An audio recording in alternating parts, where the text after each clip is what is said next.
Então, vamos lá, né? Vamos iniciar nosso material com um bom dia com muita alegria, né, para todos nós, se Deus quiser, e um bom dia de boas notícias. Então, aí adentrando ao nosso material a nível histórico, eu vou passando a aula e conforme vocês forem tendo dúvida, basta perguntar que a gente tenta saná-las, tá? Então, vamos lá. Todos com a apostila aí na página 24? É a paginazinha pretinha que tem no nosso slide. Bom, nós entramos na questão histórica e nós vamos falar sobre os tempos remotos, né? Os tempos primitivos, onde em verdade não tinha institucionalizado ainda a situação de um direito. Não existia ainda esse direito como a gente vê hoje, né? O direito não tinha sido criado, portanto, não era institucionalizado naquele período. Não havia um direito institucionalizado, não havia proporcionalidade entre o crime cometido e a pena aplicada. O que é isso, gente? O que quer dizer isso aí? Eu não sei se vocês sabem, mas a pena hoje, no nosso direito penal, ela é aplicada de que forma? Proporcional à ofensa em que a pessoa praticou contra a outra e juntamente contra o Estado. Então, a pena não pode passar o nível de proporcionalidade existente ao dano ocasionado e à pena sofrida, tá? Naquele período, as penas realmente não eram nada proporcionais. Era basicamente o que eu vou falar para vocês. Você cortava o meu dedo e eu te matava, te jogava de um penhasco dentro do mar. Era mais ou menos assim que a coisa funcionava. Essa falta de proporcionalidade existente que gerou muita revolta, muita repulsa, né? E muito medo nesse período. Nós vamos entrar agora no período da vingança, que também é dos tempos primitivos, e nós vamos perceber que o período da vingança surge desde os primórdios da humanidade e que ele se divide em 3 fases distintas, se prolongando essas 3 fases até do meado ao fim do século XVIII. Fiquem tranquilos em relação a essas datas, porque, como eu já falei para vocês, nós somos estudantes de direito e a gente coloca uma data ali simplesmente como uma forma cronológica de mostrar para o aluno que os períodos foram se sucedendo e foram diferentes uns dos outros, mas essa cronologia, eu peço a vocês que não tenham essa preocupação de levar tão a sério, uma vez que não demarcaram de forma correta e precisa, né, os tempos em que aconteceram essa sucessão de coisas que a gente verá aqui agora. Bom, tendo início nos tempos primitivos, nos primórdios da humanidade, o período da vingança prolonga-se, como eu falei para vocês, até o século XVIII.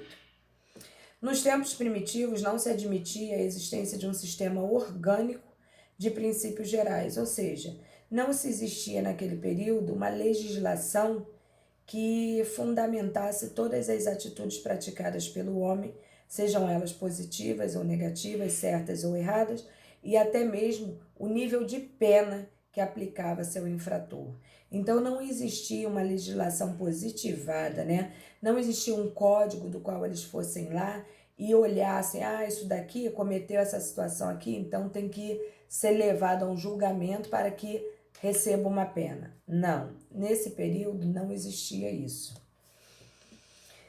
Bom, já que grupos sociais dessa época eram envoltos em ambientes mágicos e religiosos, fenômenos naturais como a peste, a seca, a erupção de vulcões, a enchente, a inundação, a praga por insetos, fosse o que fosse desses efeitos naturais, esses fenômenos naturais que ocorrem, né, diariamente no mundo, eram encarados como castigo das divindades pelos atos perpetrados por aquelas pessoas que praticavam infração penal. Então, olha a mentalidade e é muito normal para aquele período, né? Porque era cultural, as pessoas imaginarem que quando chovesse muito, eram os deuses castigando os atos praticados pelos seres humanos. Tá? E que fique claro para vocês que esses deuses a qual eu me refiro não era esse Deus que hoje as pessoas cultuam, né? Que por mais que as religiões sejam diferentes, creio eu dentro da minha fé que o Deus é igual para todos nós. Mas nesse período ali não. Era muito interessante como cada grupo social cultuava a sua divindade. Então a gente tem que ficar muito alerta, com a mente muito aberta em relação a isso.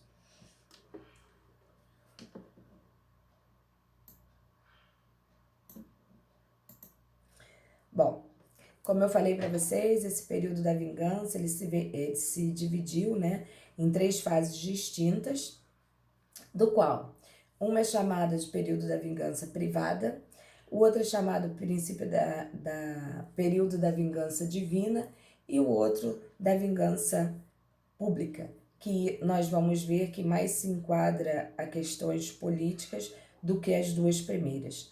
Até aqui tá todo mundo me ouvindo, tá dando para entender, estamos tendo dificuldade. Alguém poderia se manifestar aí pelo chat ou pelo... Tá dando para entender? Beleza. Vamos interagir assim, porque aí eu tenho certeza que a gravação e tudo mais está funcionando, entendeu? Porque quando vocês ficam muito paradinhos, a sensação que eu tenho é que congelou, tá? Beleza, gente. Muito obrigada aí. Vamos lá. Então, entretanto, essas fases não se sucedem umas às outras com precisão matemática, como eu falei para vocês. Não existe uma cronologia perfeita. Ah, essa durou até maio de não sei quanto. Ah, essa daqui até janeiro de... Não. Essa cronologia é uma cronologia de era, né? Esse período, assim, de séculos, vamos dizer assim, né? Então, o que a gente tem que ter em mente é que isso se sucedeu até o século XVIII. Então vamos lá. Uma fase convive com a outra por largo período, até constituir orientação predominante, para em seguida passar a conviver com a que lhe segue. Assim, a divisão cronológica é meramente secundária, já que a separação é feita por ideias. Então, olha só, vamos entender essas ideias quando a gente passar por essas 3 fases da vingança. Vocês vão ver que, por mais que elas sejam parecidas, existem pequenas diferenças que vão fazer, assim, a marca de cada uma delas, entendeu? Então, a gente tem que olhar com um olhar atento para poder entender que essas minúcias, né, é que, em verdade, vão diferenciar essas 3 fases. A fase da vingança privada, em suas características marcantes, elas nos dizem, assim, que as coisas aconteciam de maneira muito discrepante, muito a nível assim, justiça social. A verdade é essa. É que como se cada tribo resolvesse da sua maneira situações de ofensa. Olha bem, neste período histórico da vingança privada, cometido um crime, ocorria a reação da vítima, dos parentes e até do seu grupo social, que naquele período era chamado de tribo. Era como se no mesmo local existissem várias sociedades distintas, entendeu? Como se esse meio social aqui não se misturasse com esse e vice-versa. Eles eram encarados como pequenos clãs, pequenas comunidades, né? Onde, em regra, um não se envolvia com o outro. Então, olha só, que agiam sem proporção à ofensa, atingindo não só o ofensor, como todo o seu grupo. A inexistência de limites, falta de proporcionalidade, imperava no revide a agressão. Interessante se faz notar que vamos entender que aqui tem uma comunidade e aqui tem a outra. Aí eu saía dessa comunidade aqui, ia lá e beliscava alguém dessa comunidade aqui. Ora, eu não deveria ter feito isso, porque eu acabei de infringir uma situação da qual eu não deveria. Você acha que sair alguém daqui para ir para cá me beliscar também?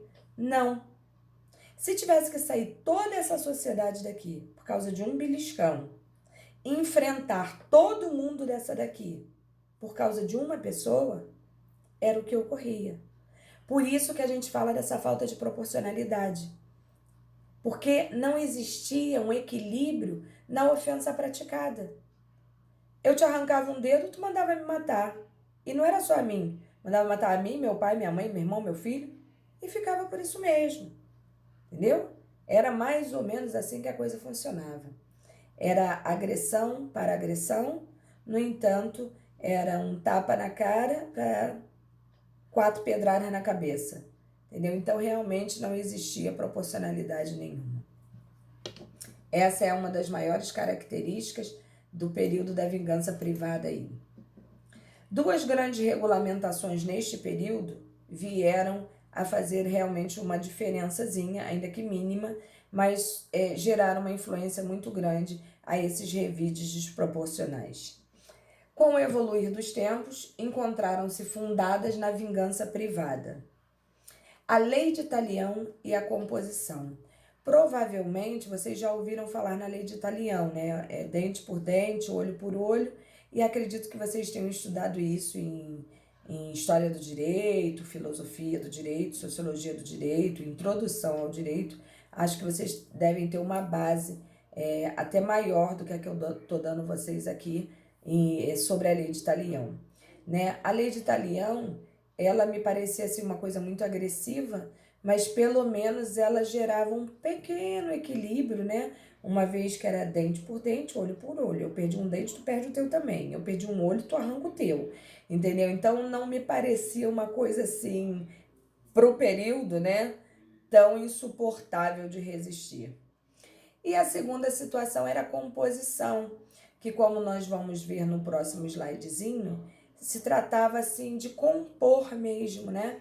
Se eu tinha bens que pudessem pagar pela ofensa que eu criei, bastava que eu aceitasse esse acordo de dar o meu gado, o meu dinheiro, as minhas armas, fosse o que fosse, e eu estaria compondo uma situação para tentar amenizar e não haver tanta arbitrariedade, tá? Apesar de se dizer comumente pena de talião, não se tratava propriamente de uma pena, mas de um instrumento moderador da pena, o qual consistia em implicar ao delinquente ou ofensor o mal que lhe causou ou ao ofendido na mesma proporção.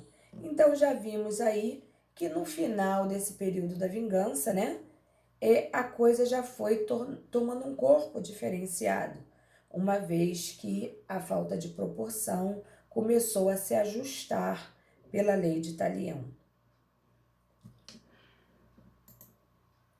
Posteriormente, origina-se a composição, como eu falei para vocês aqui, através do qual o ofensor comprava sua liberdade com dinheiro, gado, armas e o que ele tivesse de riqueza para oferecer, né?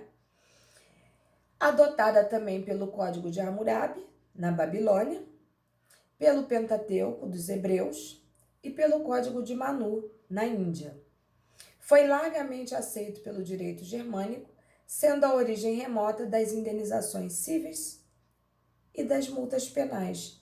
Observem como isso se traduziu para a atualidade de forma que até hoje nós praticamos os atos tanto dentro do direito civil quanto dentro do direito penal. Observem que só houve uma evolução histórica e cultural e que aprimoraram toda essa situação para hoje praticar dentro destas 2 áreas que eu estou falando para vocês. Então, observem a importância disso, os reflexos que isso trazem para a nossa vida. Até aqui tranquilo? Deu para todo mundo?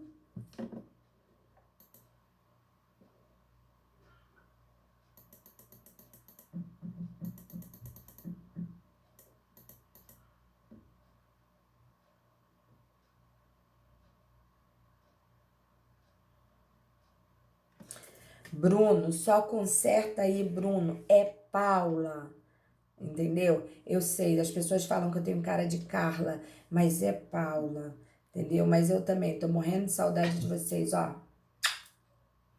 Não vejo a hora de poder estar junto aí pra gente fazer uma farra, né? Vamos dar continuidade aqui, saímos então, você vê que eu fiz uns períodos bem curtinhos para não cansar vocês. Então agora saímos daquilo que se traduzia como uma vingança privada e vamos entrar aqui na fase da influência da vingança penal, que é aquilo que a gente chama, em relação à segunda fase, de vingança divina, tá? E nós vamos ver que com pequenas diferenciações, mas elas existem. Vamos lá. Nesta era, a religião atinge influência decisiva na vida dos povos antigos. Então, observamos que não mais era o ser humano a praticar certos atos, e sim, agora, nós vamos delegá-los a situações divinas, às nossas divindades, aquilo que a gente acredita como fé. A repressão ao delinquente nessa fase tinha por fim aplacar a ira das divindades ofendidas pela prática do crime, bem como castigar o infrator. A administração da sanção penal ficava a cargo dos sacerdotes, olha isso, gente, que como mandatário dos deuses encarregavam-se da justiça. O que isso quer dizer? Que os deuses mandavam, os sacerdotes recebiam a ordem e aplicavam a sanção penal em quem fosse infrator. O que a gente tem que ter em mente é que, em verdade, os deuses não mandavam nada, entendeu? Era só um ardil, um artifício que o ser humano usava, nesse período aí os sacerdotes, e que se entenda como sacerdotes aqueles caras que eram os chefes, né? Dentro de suas culturas religiosas, eles eram os chefes, os que comandavam, não necessariamente um sacerdote a nível como nós temos hoje, católico, ou um bispo, seja o que for. Eram sacerdotes porque, em verdade, se eles cultuassem uma pedra, né? E eu sou o sacerdote daquela sociedade ali, eu sou o cara que comando a religião ali, eu era considerado um sacerdote, tá? Então, toda e qualquer penalização a um infrator era aplicada pelo sacerdote, no entanto, pelo envio da divindade, tá? Então, entendia-se que as coisas aconteciam pela ira divina, de uma forma, assim, absurda. Neste período aí, a coisa retrocedeu, voltou uma arbitrariedade enorme, uma desproporcionalidade enorme, e bem pior do que isso tudo, uma parcialidade enorme, porque, em verdade, criavam-se situações absurdas de sanções penais que nem se explica. Hoje eu fico imaginando se isso ocorresse, seria assim o caos, o absurdo dos absurdos, né? Olha bem, aplicavam-se penas cruéis, severas, desumanas, que a gente chama de vis corporis, né? Usando como meio de intimidação a sociedade. Para que vocês tenham ideia de como funcionava aquilo ali, nesse período era uma coisa tão complexa, tão difícil de se entender hoje com a mente que a gente tem. As pessoas eram muito marcadas e muito taxadas pelo que elas tinham e pelo que elas eram, tá? O que significa dizer isso? Se tivesse num tribunal, um tribunal a nível social, porque não existia direito nesse período, tá? Mas se tivesse um tribunal do qual tivesse que ser julgado alguém, que eles faziam os tribunais deles às vezes em praças, né? Às vezes em centros de sociedades, e entre outros meios que eles se utilizavam lá. E como é que era feito esse tribunal? Tinham duas pessoas que estavam sendo acusadas de culpa de um crime. Aí como é que se decidia quem era o culpado? Bom, essa é mais bonita, essa é mais feia. Ah, é? Ah, então tá. Então a feia é a culpada. Aí faço eu a pergunta a vocês. O que é feio? O que é bonito, né? Porque são situações assim muito subjetivas, né? Muito relativo. Eu posso ser muito bonita para alguns e posso ser simplesmente horrorosa para outros, não é isso? Então, essa subjetividade já imperava nesse tribunal deles. E bem pior do que isso. Ah, que bobo, Bruno. É bem pior do que isso. Não era só a beleza estética, era isso aqui também, ó. Por quê? Porque eles entendiam que se a pessoa não tinha beleza, já era um castigo divino. Se a pessoa não tinha dinheiro, também já era outro castigo divino. Então não seria possível que Deus tivesse castigado tanto aquela pessoa e, na verdade, a bonita e mais abastada fosse a culpada. Então o que eles faziam? Vendavam os olhos da pessoa, amarravam as mãos da pessoa e falavam assim, ó, joga daquele penhasco lá. Porque se Deus quiser provar que aquela pessoa é inocente, ele chegará lá embaixo incólume. E assim ele provará a sua inocência. Gente, vocês conseguem imaginar um troço desse?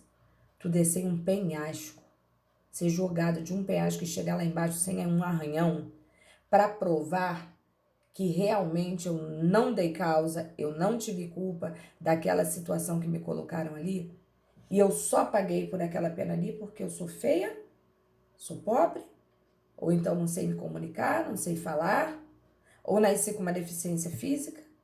Olha que problema sério que existia nesse período ali. Então, por aí a gente vê que, de novo, houve uma desproporção em relação ao apenamento do delinquente. Bom, no Oriente Antigo, pode-se dizer que a religião confundia-se com o direito. E assim, os preceitos de cunho meramente religioso ou moral tornavam-se leis vigentes. O que a gente tem que perceber em todo esse meio histórico que a gente está trabalhando agora é que até hoje isso existe, gente. Quantas guerras a gente vê no mundo, né? Por pessoas que traduzem de forma equivocada as leis daquilo que é justiça, daquilo que é direito, daquilo que é política, né? E as pessoas guerreiam por isso até em tempos atuais. São essas situações que a gente vê de conflito, né? Em vários locais do mundo, onde as pessoas guerreiam por situações que não deveriam guerrear. Porque eu tenho a minha cultura religiosa, você tem a tua, e nós temos que nos respeitar por causa disso, não é verdade? Mas isso é para vocês entenderem a importância e a força do poder histórico na nossa sociedade. A legislação típica dessa fase era o Código de Manu, que se vocês observarem aí, em slide anterior, o Código de Manu, ele foi muito utilizado, largamente utilizado na Índia, né? Mas esses princípios foram adotados na Babilônia, no Egito, pelos 5 livros, na China, livro das 5 penas, na Pérsia, pelo Avesta, e pelo povo de Israel também, que é esse povo que a gente sabe que nunca perdeu uma guerra, e não entendo muito da cultura israelense, mas os admiro só por isso, né? Como é que pode, em toda uma vida, né? Toda uma história, nunca ter perdido uma guerra? Isso, inclusive, é bíblico, né? É muito interessante essa passagem aí. Bíblico, histórico, cultural, né? Acho bacana. Vamos lá.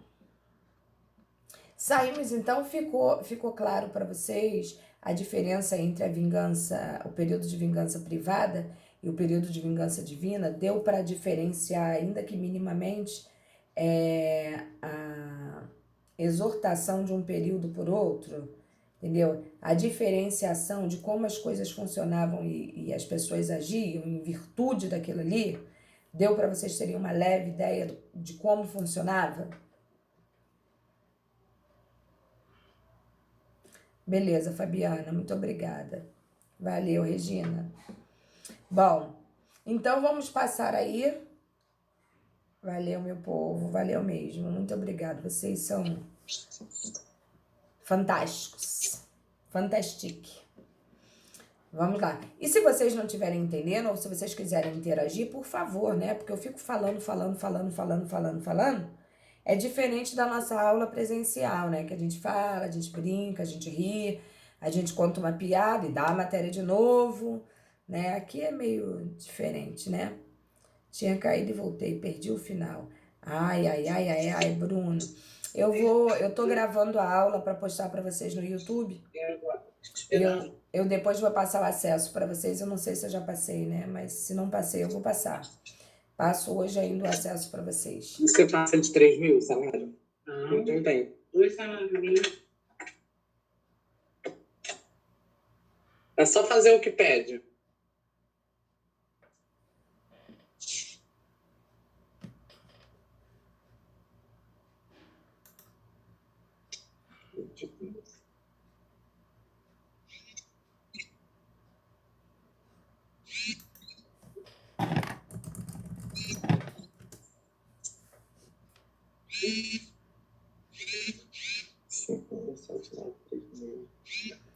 Vamos lá, vamos lá. Podemos? Todo mundo logado aí? Todo mundo ouvindo?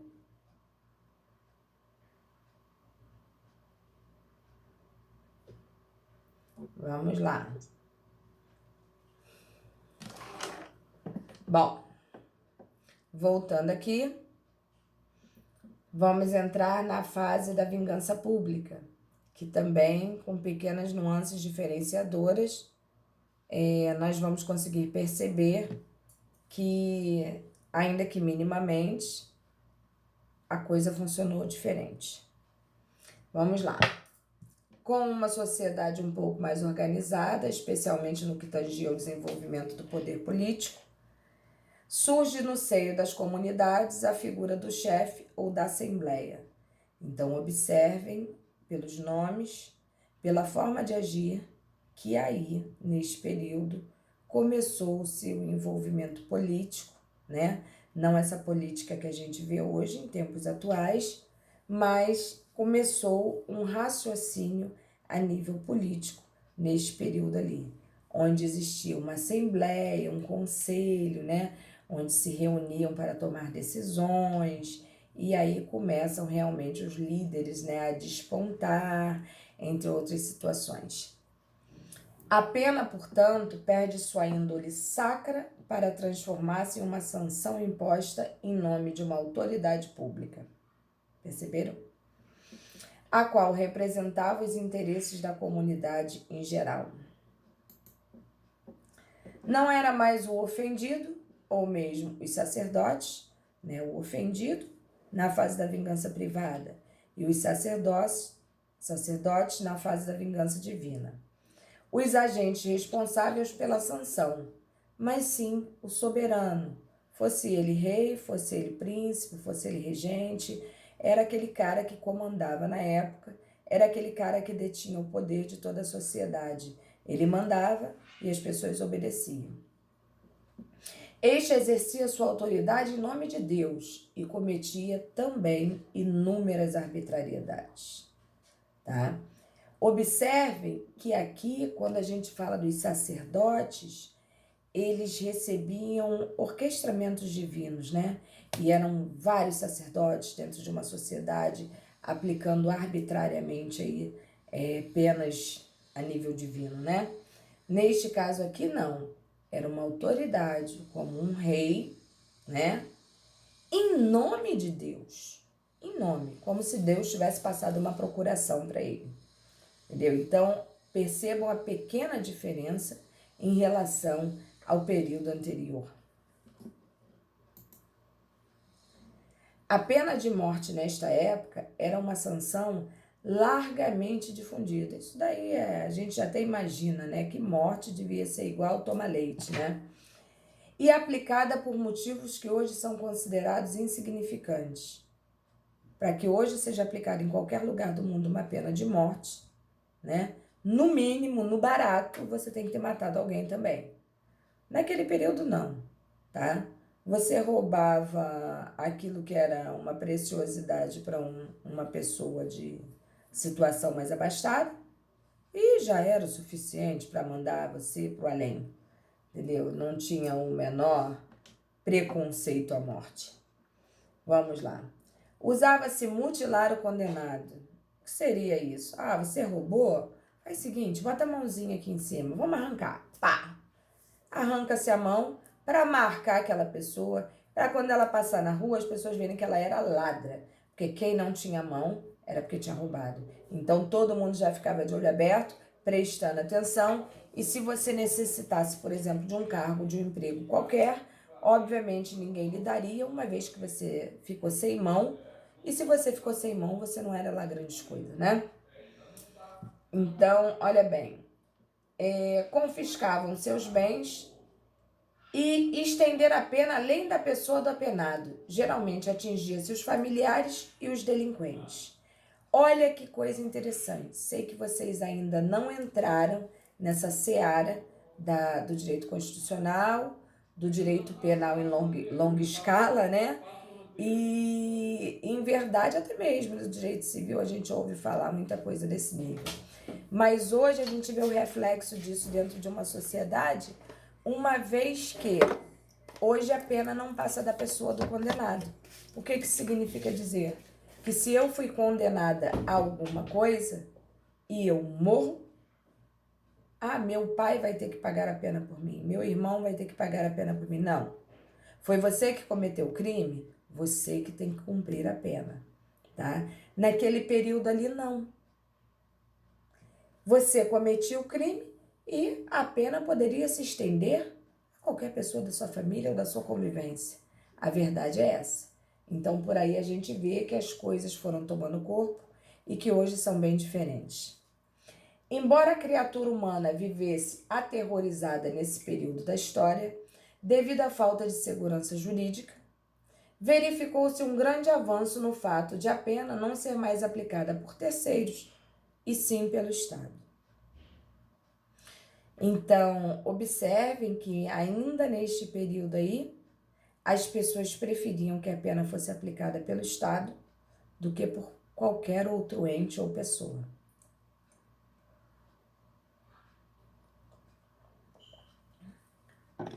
O que eles já enxergavam como uma grande vantagem, né? Vamos colocar assim, uma vantagem fora do comum.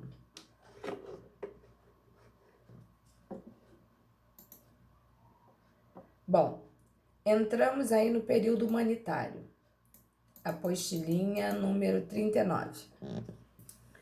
Bom, esse período humanitário, ele precedeu, né, essas 3 fases da vingança aí. Eu diria para vocês que ele foi uma continuidade, porque ele ainda pegou resquícios, ele ainda pegou o final dessa fase, então se confundia, muita coisa se confundia nesse período. Fato é que, como o nome diz, eu sempre falo para os alunos, quando a gente não sabe a explicação para tal coisa, basta a gente ir pelo nome que a gente já vai ter uma ideia. E pelo nome que está ali, período humanitário, me parece que as coisas começaram a modificar. E aí a gente vai ver que, apesar de modificar, apesar de ter evoluído um pouquinho, a coisa ainda não era tão boa. Até aqui tá tudo bem para todo mundo? Porque vocês não falam nada, aí me dá a sensação assim, ou estão dormindo, ou estão entendendo tudo, ou não estão entendendo nada e o microfone tá maluco. Ok.